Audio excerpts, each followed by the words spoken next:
Welcome to Career Tipper Podcast, hosted by Michelle Beatty. The Career Tipper Podcast is a motivational resource that shares career and entrepreneurial tips by industry experts that will help amazing people evolve to their professional best. And now your host, Michelle Beatty. Episode 37 of the Career Tipper Podcast features Erin Browder. Erin is a leadership and organizational development consultant on a mission to humanize the workplace. She specializes in executive coaching, leadership development, organizational culture, trauma-informed workspaces, and collaborative practices. She predominantly supports human service organizations such as healthcare systems, school districts, government agencies, and nonprofits. She has provided strategic site-based support for school improvement and turnaround efforts within the greater Los Angeles area and school districts nationwide since 2011. Erin is going to be chatting about workplace wellness. A healthy workplace is one where individuals feel valued and supported, provides a positive workspace, and shows respect for other aspects of a person's life. I'm your host, Michelle Beatty, professional development author and coach. Erin, welcome to the Career Tipper Podcast. Thank you, Michelle. I am very excited to be here.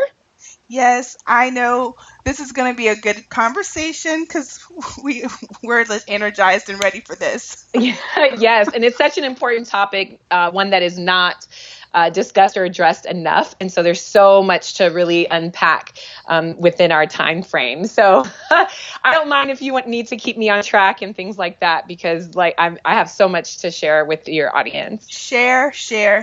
No limits. So, Erin, what was your journey to being on a mission to humanize the workplace? Great question, Michelle. So before I share my journey, I just want to give a little context to that loaded phrase of humanizing the workplace, right? Because it is such a powerful phrase that all of us might have different interpretations or concepts of what that is.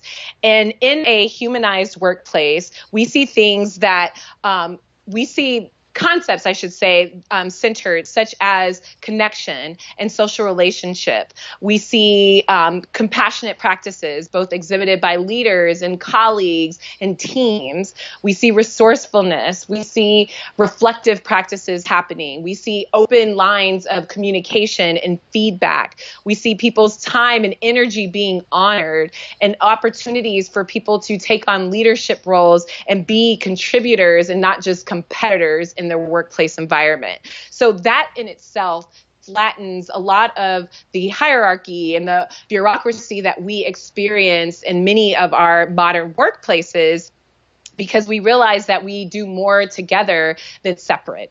And top-down structures don't allow for the creativity and the engagement and the willingness that our employees, that our colleagues are bringing in every day, that really heightens the potential of our work, and then also the momentum towards our goals. So humanized workplaces are really something that are desperately needed across all of our sectors. I know, as you mentioned, the majority of organizations I work with serve other people. It's people serving people.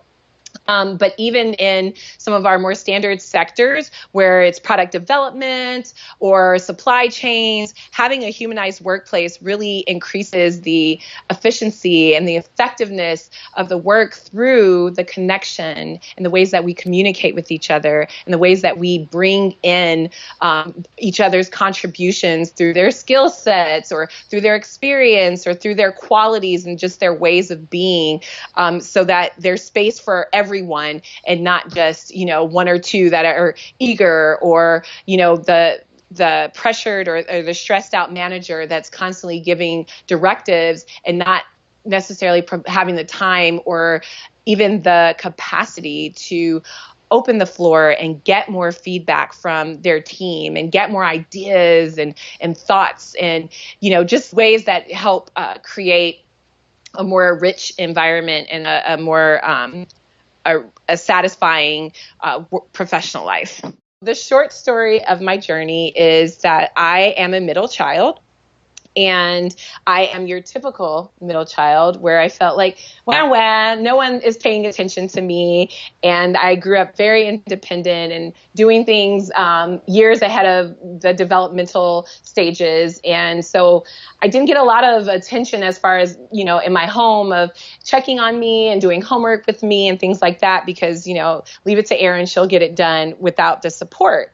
So one of the outcomes of that experience was this tremendous value I placed on quality relationships. So really connecting with people through my heart, listening to them, making eye contact with them, just creating safe spaces that we can really value each other. Because I wasn't feeling that in my home. And that capacity and really being able to grow and cultivate strong relationships opened so many doors for me in my professional life. And so as a teacher in East Harlem, New York, I was invited to sit on several leadership teams. And from that experience, I made more connections. I grew even deeper and stronger relationships, not just with fellow leaders, but with other stakeholders, with people who had a vested interest in the school community, right? So community members, students, teachers, everyone who felt that, they wanted their work to be valued, and then they wanted to contribute to something bigger than themselves. So after some years of doing that, I came back to Los Angeles, where I'm from, and I started working in nonprofit leadership.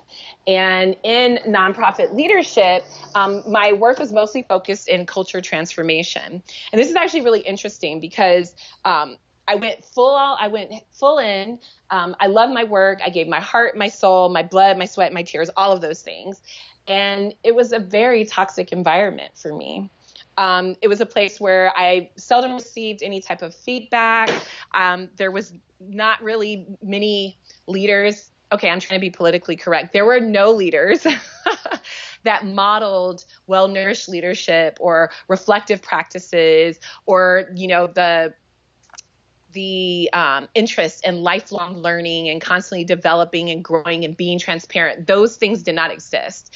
And so what I found myself doing and being were all things to all people, right? I inherited a team.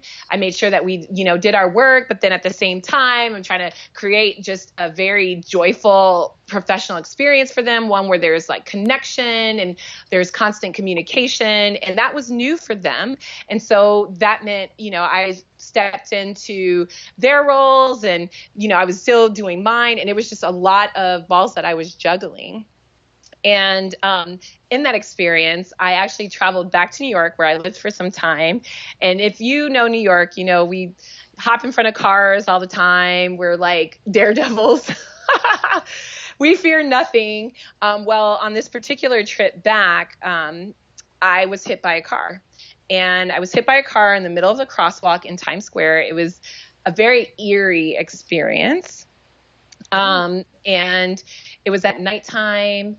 The light was green, but it was a one-way street that this person was turning from. And I was like smack in the middle of their blind spot.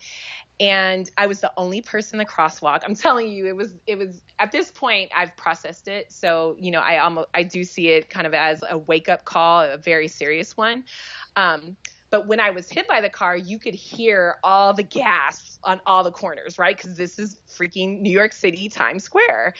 And people rushed to me and everyone helped me. And I was very lucky that I had really minor injuries compared to what could have happened, right? And I was able to get up and like walk away or walk to the curb and just to get back into a safe space and get back into my body.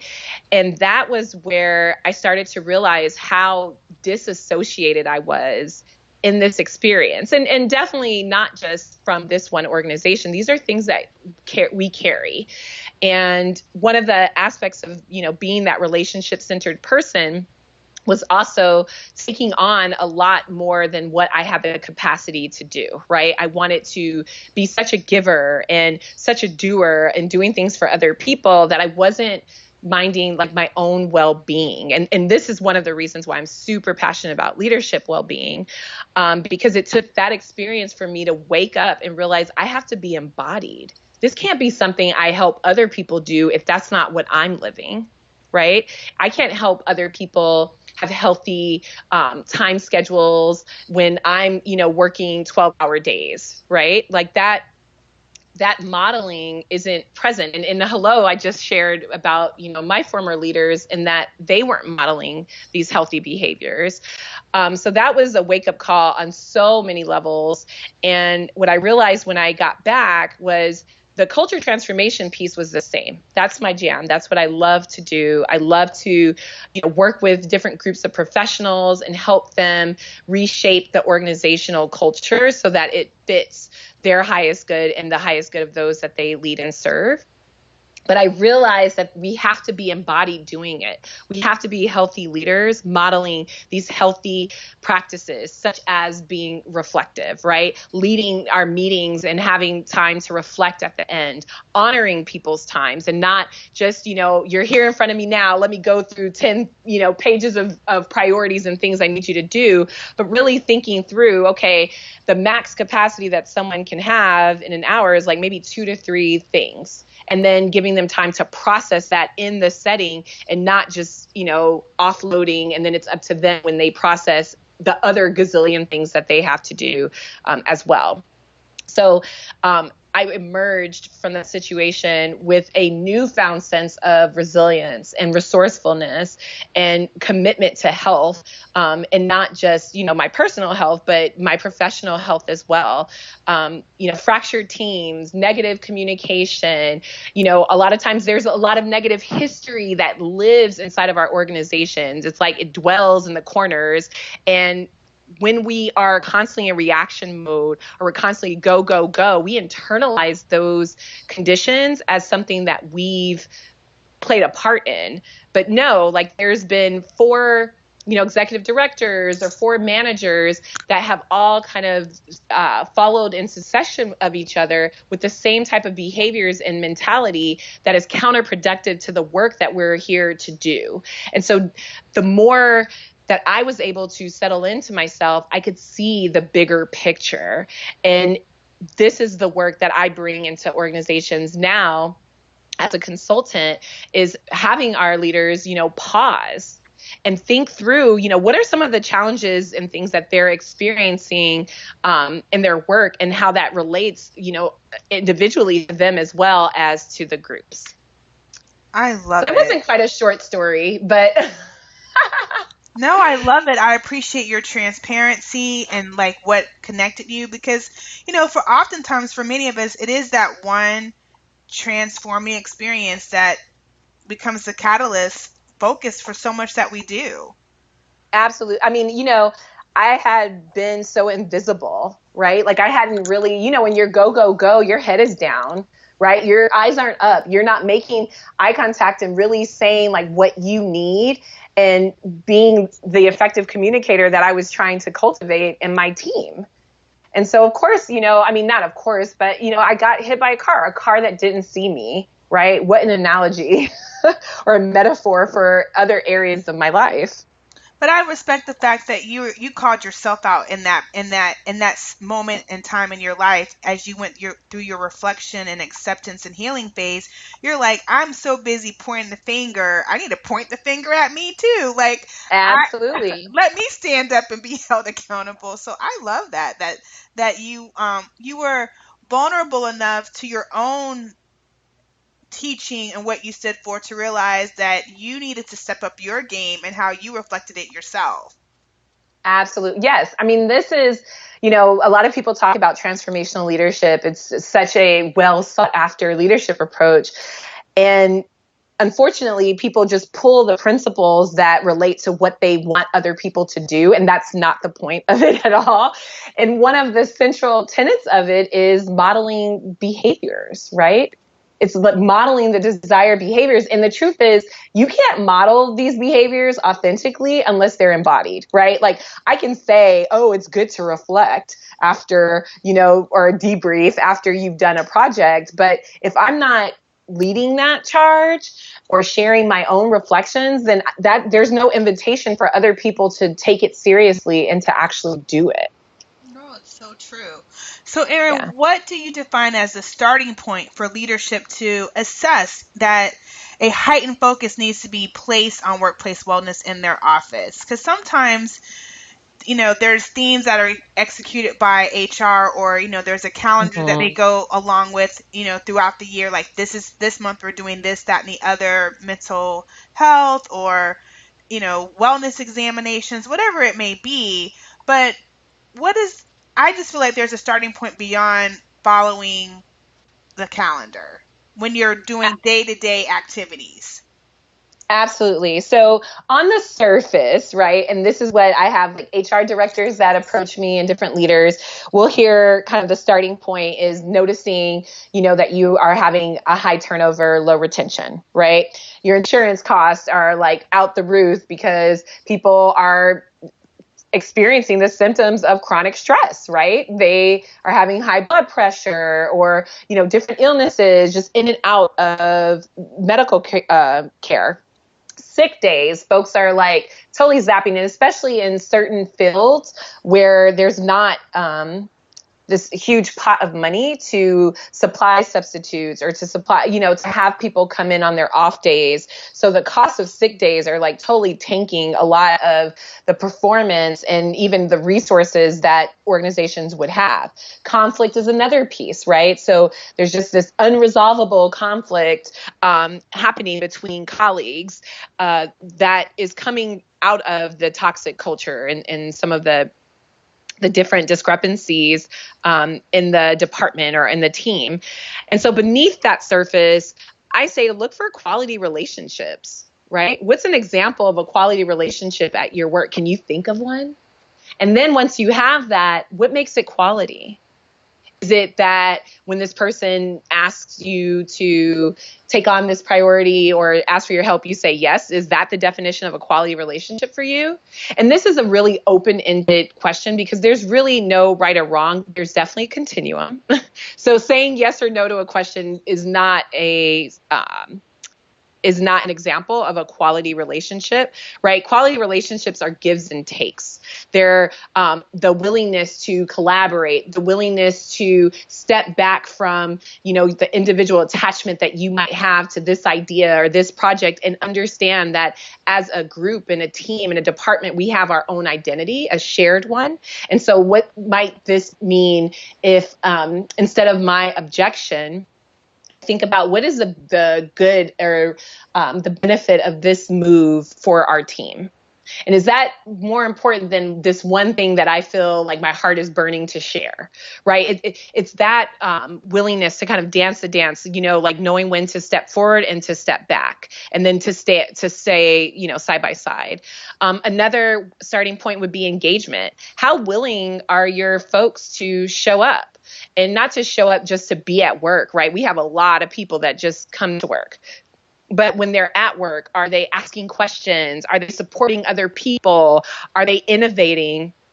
Is there space for them to innovate? Is there spaces where they're invited to contribute and to be creative thinkers? Are all voices heard at the table? So these are just different examples. Compassion is another place. Are people really kind of one and done with each other? So, and this is another indicator of relationship quality. So someone missed the ball or they made a mistake. Is there an opportunity to reflect and to improve upon that? Is there a vested interest amongst colleagues and leaders to support that person or that project in regaining its footing? Or is it, are we done with that person? Are we excluding them? Are we sending them into exile and no one wants to make eye contact with them? And then that creates a whole other issue. And it really just brings me back to that early kind of description of what a humanized workplace is. It centers relationships. That's the world. That's nature, right? There's room for all of us. And it's interdependence. It's knowing that the answers are in the room. And so when our first initial response is always to fix things, right? Fix people, then that's an opportunity to do some deeper reflection of why are we trying to fix something? Is there an opportunity to grow? Like, what are the things that are present now that we can cultivate to support, building that bridge or meeting that, or crossing that gap and things like that. So true. So very true. Now, Erin, what are a few ways for an organization as a whole that they can demonstrate accountability to promote workplace wellness? Okay, so there's many things, and I want to also distinguish, my approach is really working within like the nuts and bolts and the culture aspect of workplace wellness. Mm-hmm. And I know that there's a whole other sector around corporate wellness, right? That talks about, mindfulness in the workplace. And I'm actually very much an advocate, and a lot of my work does parallel and embrace mindfulness strategies.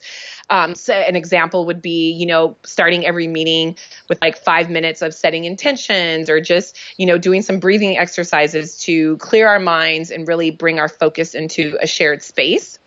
But there are, entire organizations and businesses dedicated to, yoga practices and, promoting exercise and different kind of physical fitness pieces. And so that is not what I'm addressing. I'm looking through the lens of collaborative practices, through relationships, through culture, kind of what we see overtly, and then what are some of the deeper surface, the deeper structures that are at play in preventing people from connecting and doing their best work.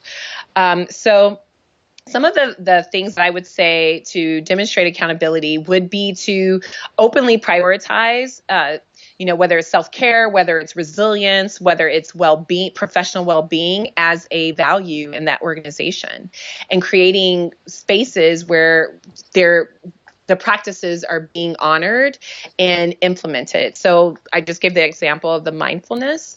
Another might be having time. So in a meeting setting, you might give like 20 minutes just for people to connect or people to process the content that they've just consumed. So if you've gone over a packed agenda, that you have 20 minutes just for people to talk through what it was that they heard. So we're not just leaving that for something after the meeting or when they're walking back to their desk, but we're really placing an importance on, what that is and how much their connection to it matters in the bigger scheme of things. Reflective practices, I've shared several times, another huge one. Honoring people's time, right? Like, how many meetings have we been to and it's just long for no reason? And the truth is, when we give time to process, people feel like, I got it. Like, this makes sense. They feel valued. They feel that they're being treated as professionals instead of, as if, go back 50 years or something to schools where it's like, these 5 things, you need to know this. Okay, bye. And then you're like, wait a minute, like, how am I supposed to teach myself these things? But, we honor in these spaces, we honor the learning process. We honor the fact that we're always growing and developing. So maybe even our performance management plans reflect those things too, that there's a partnership happening between the leader, the manager, and the employee, and they're supporting, and the leader is the employee is being self-directed. So they're identifying the goals that they have in their work, and then they're given opportunities to give their feedback instead of just, you did things this way, you're X type of employee type of. No, I totally get it, and thank you for sharing that. Now, one thing that I always try to encourage everyone to be mindful of in communicating with them with career-centric conversations is burnout. Burnout can creep up on you in the workplace, and you don't even realize it. It doesn't always like show up like, hey, you're entering burnout. It could be it can be masked in so many different ways. Beyond an attitude shift, you just might feel like something's not right, or you're distant, or whatever it can be for you in your industry. Now, the speed of this development is so unpredictable. Yeah. So what are some indicators that burnout is settling in? Yeah, so I actually do a lot of work around burnout. And I've even said that, the example of me with the car, like I was at a point where I was burning out. I was not burnt out yet. And burnout exists on a spectrum. So before burnout, we see things like compassion fatigue or like chronic exhaustion and things where our energy levels are just down, right? Like we don't know what's going on, but we just don't necessarily feel like ourselves. And burnout is when like we don't even connect to the person that we used to be, right? The things that used to bring us joy no longer bring us joy. And that's the worst case scenario. Burnout is a stage. It is not a like punto fino. So it's not like a fine point definitive state. You can change. You can work your way from burnout. And one way to do that is through some of the self-care strategies, through, working towards a more compassionate space of being. When you find yourself being overly empathetic, that's a place to be concerned. A lot of people talk about empathy, and it's important. We need it. But empathy is not the same as compassion. In fact, compassion trumps empathy, because in empathy, we put ourselves in other people's shoes. It's like, I feel you, girl, right? Like we understand how someone feels, but with compassion, it's coupled with this desire to alleviate it, right? It's coupled with this like, burning feeling of, what resources can I offer, or what resources can I recommend to this person to help this feeling to help them feel better. And in burnout, you're tapped out and you just become very apathetic. And some people become cynical, so it looks different for everyone. It's definitely a state of chronic fatigue. And you just don't recognize yourself. A lot of folks like thinking about what they want next, they just go blank, and, it's a forced timeout. This is the other, issue, not issue, but something that we have to be mindful of when we just go, right? It's the rubber band. It's going to break. For me, it was getting hit by a car. Like we're either going to pause on our own or something's going to stop us, and burnout will stop you. And, for our leaders, our managers, for other high performing like for people who are constant in that go mode, them modeling self-care strategies is so profound for their colleagues and other, people that they're sharing their workspaces with, so that everyone can be in a more healthy space and not veer towards burnout. Because unfortunately, there are sectors where like burnout is the norm, right? And like you aren't doing your work hard enough or good enough until you're burnt out. Which is so extreme. Yeah. But like you said, it depends on the industry. Like it's an understood thing that everything has a cycle to it, and it's just working through that cycle. Yeah. But, once we know our compassion, once we start to really make that commitment to compassion, then we can give our rationale. We can give the context for why, like, no, I really can't come on Saturday, but this is what I can do. And it sits better. And then people see themselves through you, like, yeah, actually, that's the kind of same thing for me. And so maybe we need to like prioritize this thing we were going to do on Saturday instead of what we've been doing, so then we can get that done during regular office hours or something like that, right? Like it really is. And when we are connected to ourselves and we're advocating for things that are healthy and, help us put our best foot forward, it's really an invitation for other people to do the same. And the trust factor comes in when we know by putting ourselves first, we're also doubling our productivity, our focus, our effort, our energy, and our momentum towards achieving these goals. So it's not a trade-off. It's just a reorganization. It's reallocating, some of those most precious resources. Because every place that I've worked with that we do, this deep work, they come out with, more funding, higher profit margins, just different positive experiences reaching their goal. And then an exorbitant probably isn't the best word, but an increased amount of connectedness and organizational commitment, people wanting to stay in the work, people wanting to be leaders in that work. That's what we want. You know how much money we spend onboarding new people? It's crazy. Mm-hmm. Especially leaders, like to be able to cultivate that and for them to have the experience of what it was before and what it is now, that's priceless. It is priceless, but I love that you said it does not have to be a trade-off. Yes. Oh no. Hello, right? I mean, I'm sure for both of us, we're overachievers. So there is no trade-off here. It's just how can I get done all the things I want to do and not kill myself in the process? Yeah.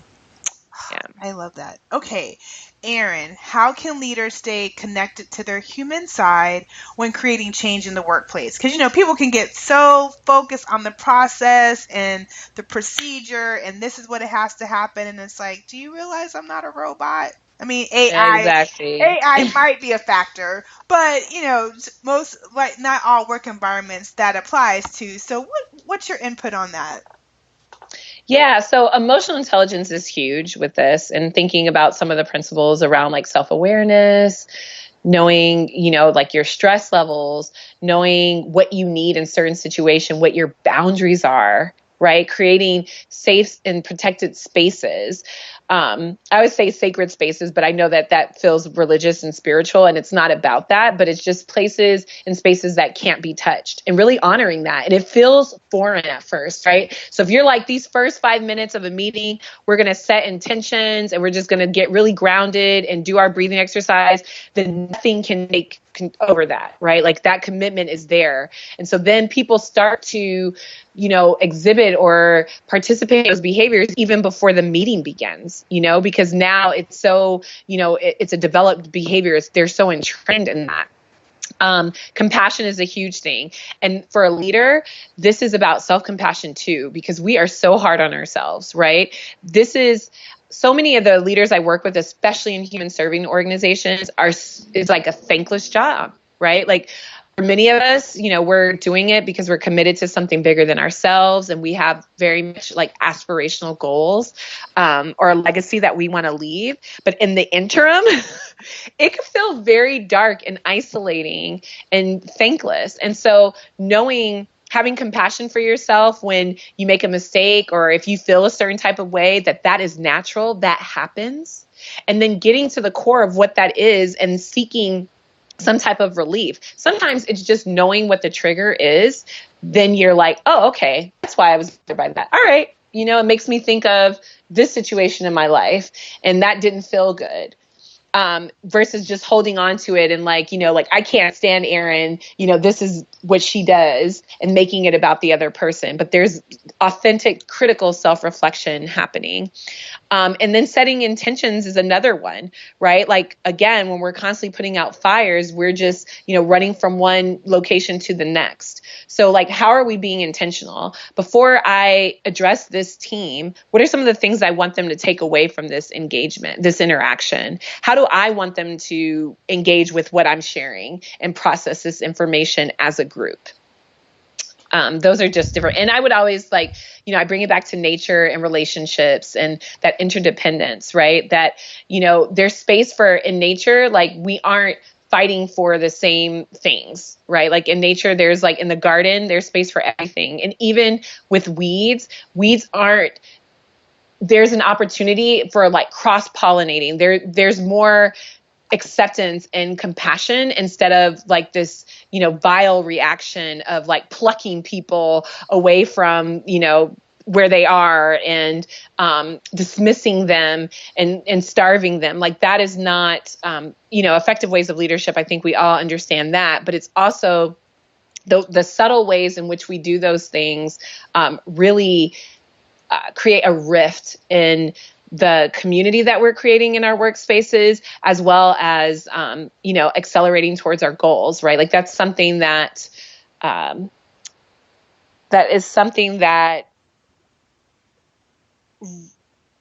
really adds a burden to the process and to other people that are co-creating, whatever project or work a leader is leading or facilitating. No, I get it.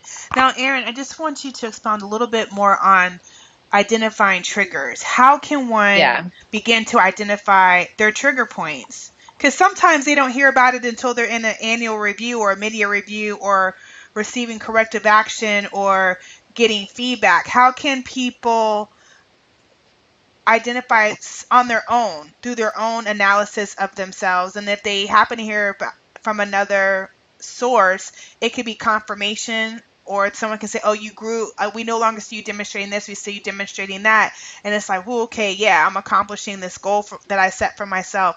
What could that look like?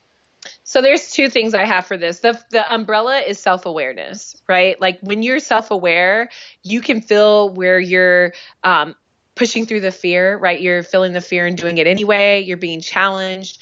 You're being, triggered by another person's behavior or maybe certain aspects of this project, and getting to the core of what that is. And that's the individual's work. But as a leader and someone who is facilitating organizational climate, that is why we need to have spaces for reflective practices, because we don't just grow up knowing these things, right? I mean, on some levels we do, because that's what is learning and development is really centered around reflection. But, out of sight of school, it's like, what you know. But in our workplaces, being able to reflect on our professional performance, on our well-being, on knowing who we are as people and colleagues and how we're showing up for other people. Like there is space, in a meeting, if you're debriefing a project and then you talk about, what you did and what you might do differently the next time, or, something that was really challenging for you. Another strategy that I promote a lot, because we don't do it enough, is thinking in advance, right? What are some of the roadblocks that you might experience? Oh, I don't pay that much attention to detail. I mean, just kind of thinking aloud as an example. I don't pay that much attention to details. So this time I better do that, right? Just all of that, getting connected with your metacognition and who you are and how you show up helps to make those behaviors habitual. So it's not just, every 6 months or every year that you're looking and examining your professional performance, but that's something you do daily, right? You're like, get in the car. Did that go how I wanted it to? Maybe I could have said this. You know what? Tomorrow I'm going to follow up and just say these things, right? Or being transparent. Yesterday when I mentioned X, Y, and Z, I realized that my tone, the way I came off didn't really leave space for you to ask questions or, let me know what you think. And I really value your opinion. Can we do that again? Just being humble and having humility.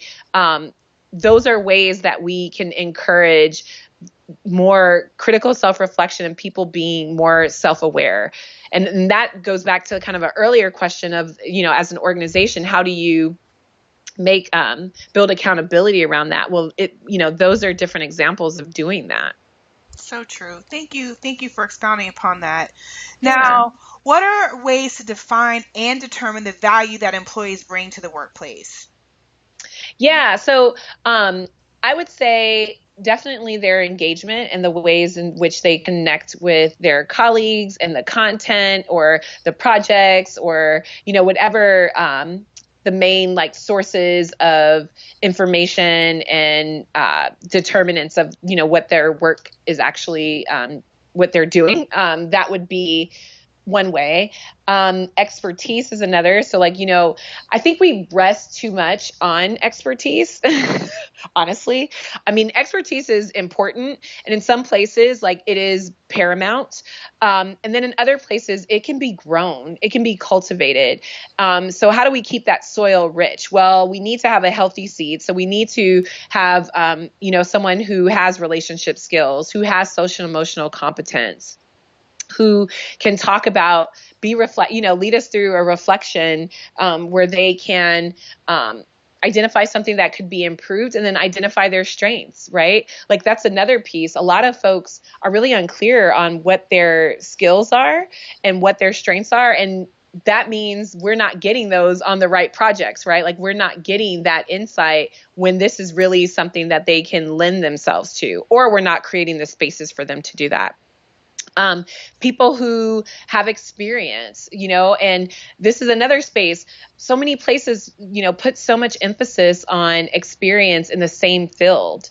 There's so much to be learned from people that have experience from different fields. Again, it's all relative, but working with someone who, might have lived in different states, who might have been in different sectors, asking them, how can we bring some of, your work in healthcare into this work, for a mechanical engineering company, especially, so a lot of my work is entrepreneurial leadership. And that is how we start to, generate really like novel ideas and new income streams by bridging, some of the diversity of thoughts and creativity and ideas and experiences at the table. Looking at the questions that they ask. Questions are huge. Like inquiry is the center of so much of our life experience, of our work experience. It's a diffuser of tension, right? Like instead of making assumptions or inferring, you just ask a question. And then effort and productivity are there. Those are also kind of like the surface. And then underneath that, like someone who asks a lot of questions is more likely going to be being more productive. And this is also a space where like another myth is like, the resistance. All resistance is not bad resistance, right? Like that's someone who is having some cognitive dissonance. And how do we support them in that? Because we might learn something from what they're resisting, right? Totally. Oh, the lessons that you are sharing and the aha moments that you're igniting. I hope, I look forward to the feedback that I will be getting from some of the listeners. And those that listen to the Giving Back episode with Renita J. Hunt, she was sharing that as well, how crossing, if you really want to gain experience, don't nestle in your industry, cross over to another industry and find out how you can expand your expertise, your knowledge, your skill sets, and your abilities in that way. Not only are you gaining more knowledge, but also you are expanding your network in a very profound way. So I love that it unexpectedly came back. So listeners, to my consistent ones, this is just a confirmation for you. When you start building your network, cross over. This is another confirmation. Cross over. I love it. I absolutely love it. So how can a collective, how can collective potential be tapped into at every level of an organization? Yeah, so I really recommend collaborative practices. And collaborative practices aren't just, people or professionals coming together and cooperating, right? Or like working side by side, but it's really all of us are a piece to a bigger puzzle. And so it's that commitment to the larger group and then how we do the dance of stepping forward, stepping back based on like our strengths and our needs and, just different factors that are present. A shared commitment is a part of collaborative practices, but also as an organization, are we all on the same page? Is there a need to maybe review some of what the vision is so that there's more of a shared vision that's reflective of the actual people that are in the organization? How do we tap into something that is more of a living and breathing document and not, just a box that we have to fit into? Shared leadership is a huge piece of this work. As I mentioned really early on, leading is something that helps folks feel more self-directed, helps them take a stronger and deeper investment into the work that they're doing. And it's not for everyone, but, as an organization, you have to weigh, what is your interest in engaging employees? Do you want people that are going to, and I'm in no means putting down assembly lines. Like that work is very important and it has its space in our economy and in our world. But, is that what we're doing where one person is going to be putting the tops on the pens and then the other person puts the ink in the pen? Or do we want something where we're all building together and sitting at the table and coming up with new ways of creating writing utensils? And when those decisions are being made, how are we implementing them? How are we being consistent and following through? And I guess at the helm of this, because there still is a helm, would be, an authentic, compassionate, and transformational leader. Someone who is committed to challenging the status quo, what's always been done, right? Like, how do we make something different? Like, that is how, companies and things get left behind, because they're not changing and adapting to what is going on, in the world. They're not reflective as there's so many but pieces or components of transformational leadership that really go untapped and unexplored, and that create the space that we can enable other people to act.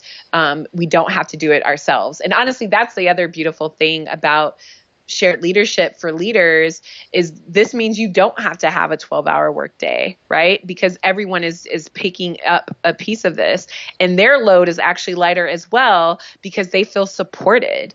They know that, they have colleagues that are working alongside them that are resourceful and reflective and all the other things that they are growing as well. And for everyone, it's just more enjoyable. Their organizational commitment is higher. Their job satisfaction is higher. Shared leadership, I believe, is going to really become the norm in our workspaces. And I can't recommend it enough when it comes to professional well-being. Thank you so much for sharing that. Yeah. Now, what are some techniques that you practice, Erin, for yourself to stay on task and not burn out? Yeah. So I have mindfulness practices every day. And, like one example might just be like coming to my body and like somatic awareness, and tapping my feet, or just noticing what's around me. I might be closing my eyes. And I meditate daily. Reflection, just thinking about, when I have interactions with people or I finish a project, just giving myself time to pause and think back, like, is this what I want to submit? Is this conveying how I feel? Is this, connected to my larger body of work in this world? I have a very active social life, so social support is big. Another thing I can't say enough about, we have too many leaders leading in isolation. We just have too many people that are shutting the door, shutting down, hiding behind stacks of paper or all these different fires they're putting out. And that is, a one way, or one ticket road to, you get what I'm saying? It is it's a hiding. And you know what? It's interesting because a lot of leaders can see it in others. But sometimes it's hard to see it in yourself. It's masked in so many ways, the isolation piece. I'm like, that's a very good point that you're sharing, because it shows up in so many ways. It does. I mean, I've talked to lawyers, especially sometimes, people become leaders in non-traditional fields, and I'm just saying non-traditional, like not like organizational fields. And so maybe you have a dental practice, or you have a leader or a lawyer, a legal firm. And so you are the leader in that space, but you really kind of moved or promoted because you have the expertise and the craft. And yes, you might have charisma and some of the other leadership strategies or characteristics. But running an organization is a much different feat. It's a much different task than you ever had to deal with before. And, I talked to one lawyer, and she's like, I just come in my office and I don't make eye contact, and I go straight to the back and I close my door and I put my head down, or she takes on her own cases. So then it's not engaging with other people and like growing them as a group and a team. And it's all, these are all like our coping strategies, right? Like it's neutral. It's not bad or good. Those aren't healthy behaviors, but that's what someone's doing just to protect their sense of self and well-being in that moment. And so we need to tell them, there's another way of operating. And when they start to open their door and connect more with people and answer questions and ask questions, then they don't have to do it all themselves. I feel like you just poked the bear a little bit. Hey, listen, Hey. listen, listen, listen. Now, how does intuition play a role in workplace wellness? You kind of touched upon it Yeah. just now, but can you just go a little deeper? Yeah. So, I mean, self-awareness, right? Like when you just in your gut, something is like pulling your attention, knowing, that giving yourself space to explore what that is, right? And I mean, our fear and vulnerability gets touched all the time as leaders. And so knowing like, why am I vulnerable around this? How might you be transparent? I mean, those are the decisions you can make once you identify what that thing is that's like switching it on for you. And identifying next steps and decision making is huge. And the thing is, when we are constantly in reactive mode, that is louder than our intuitive voice, right? Like we're constantly focused on the external external stimuli or different, things happening in our environment. And so we're not internally connected.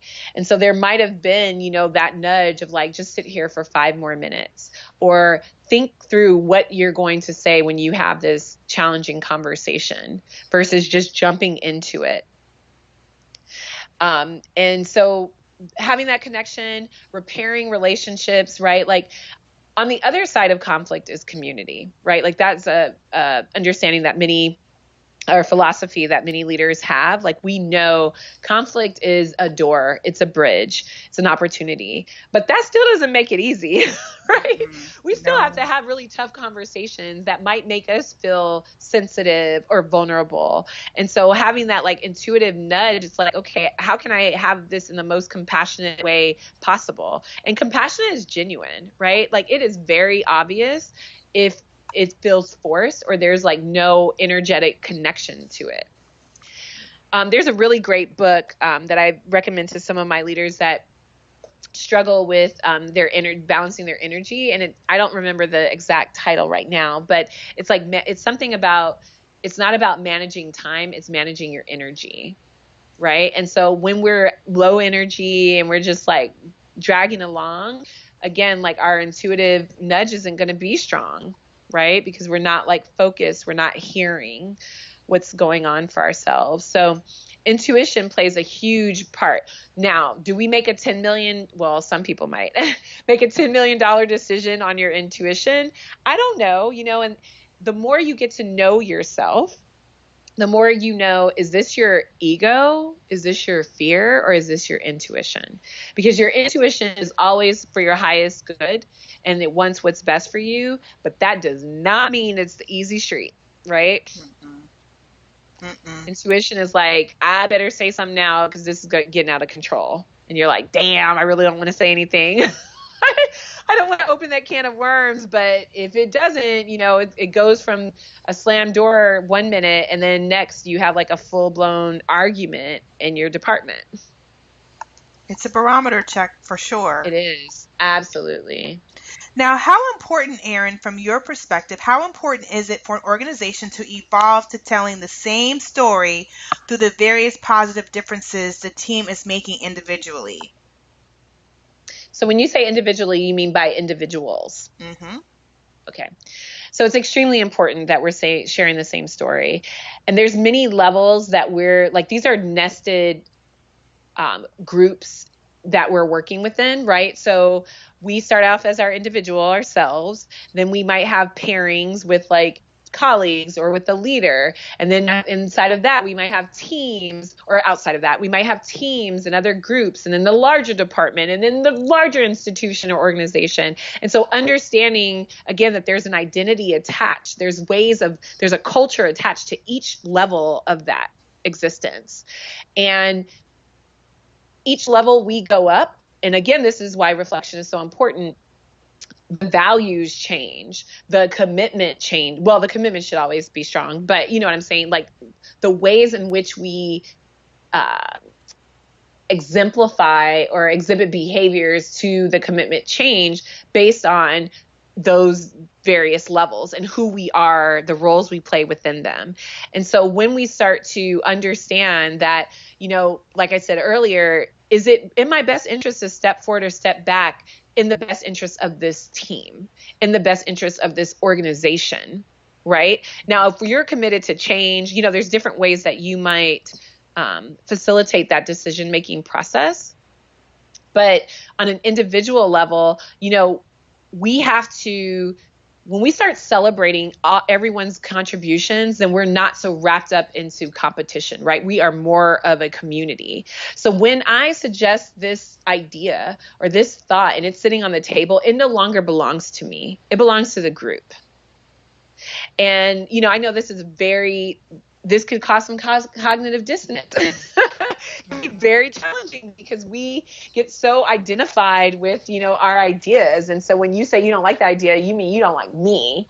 And that we have to detach from that because, all ideas aren't going to be the best idea for what we're looking for.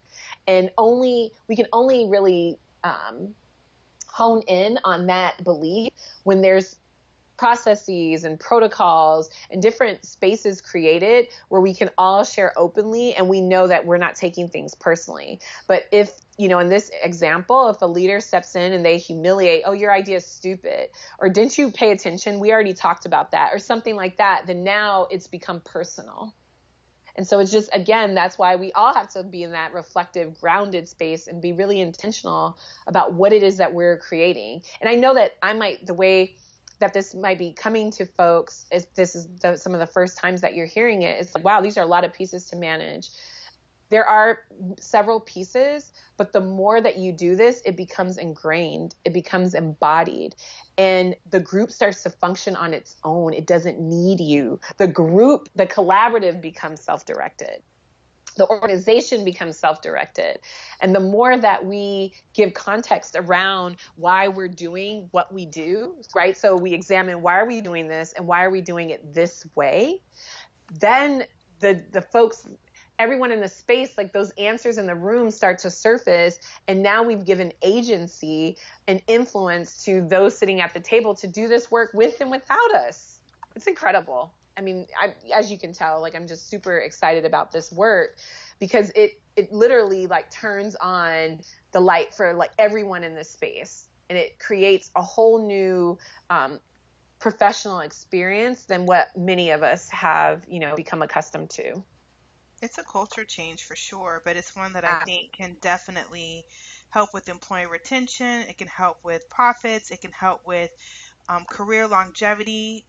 Understanding the big picture. How do you fit? How does it guide you? The navigation of it all is phenomenal work once it's been complete. The outcome. Getting your employees, and I don't mean it like this, but having people bringing their best selves and doing their best work. That's what we're paying, our salary and benefits package for, is we want your highest potential. And it's not, using people as a machine, but it's really tapping into their genius. And that makes them feel better too, right? It's a win-win, however you look at it. You're blowing confidence, career confidence into them every day. You're reinforcing it every day when you practice workplace wellness and the aspect that you're sharing. I mean, there's always different avenues, but I am a huge advocate of workplace wellness from the definition in which you are sharing it today. So, Erin, thank you so much. I appreciate you being a guest on the Career Tipper podcast. And it's just our signature ending. I have every guest share their favorite quote or affirmation that keeps them creating career tipping moments. So what is yours? So mine of this last week, because it's always changing, is to tend and befriend versus biting and fighting. So when you are in heightened moments of stress, or someone or something or some situation or some place is triggering you, how can you tend and befriend? So just notice what that experience is. And this comes from Tara Brach, what that experience is, and then explore, befriend it, go in a little bit. There's so much on the other side of fear that's waiting for us, and it's actually not as scary as it feels, right? Being vulnerable and being transparent, that just increases, and this is research-based, it strengthens the bond between, your leader and the people that you're leading and serving. And then the biting and fighting is pretty obvious. That's, our fight, flight, and freeze response systems. Mm-hmm. Indeed. Now, Erin, tell the listeners how they can get in touch with you. Yes. So they can visit me on my website. It's actually a very straightforward website. And they have the opportunity to sign up for a monthly newsletter where I give, I kind of have like one piece that I'm sharing where I go a little bit deep into a certain aspect of our work. And then I share resources and maybe different apps or, technology sites and spaces where they can, maybe improve their meditation practice or, bring a different element of conscious leadership into their workspace. I'm also going to update my calendar for different speaking engagements and things that I do that everyone can find on my website, as well as fill out a consultation sheet if you're interested. I work with leaders one-on-one as well as organizations. And so there's a lot of opportunity there, as people can probably hear. I have a lot of experience in this workplace culture work, and I'd love the opportunity and the invitation to support you in that and being your best leader and leading and serving those that you're in front of with compassion and humility and authenticity. And on on Instagram, I am at Intuitive Leadership. So that's my handle, Intuitive Leadership. And it's all one word, lower caps, no spaces, commas, dots, nothing. And on Twitter, I'm at Erin A. Browder. Twitter's a new space for me, new platform. So I'd appreciate any engagement that people might have and other recommendations. I think I might have 50 followers. I literally just opened that last month. So I'm excited to get in there and communicate with other thinkers and leaders and different professionals. Love it. Get in touch with Erin. She's a wealth of information, as you can tell.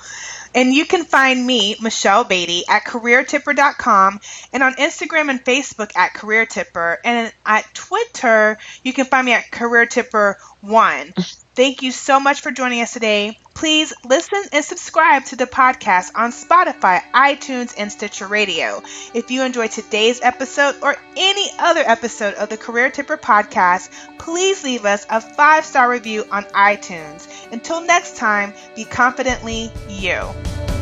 Thank you for tuning in to this episode of the Career Tipper podcast. We're grateful for our listeners and guests. For more resources about how to evolve to your professional best, share your comments and feedback about this episode and your suggestions for future guests, visit careertipper.com. Until next time, be confidently you.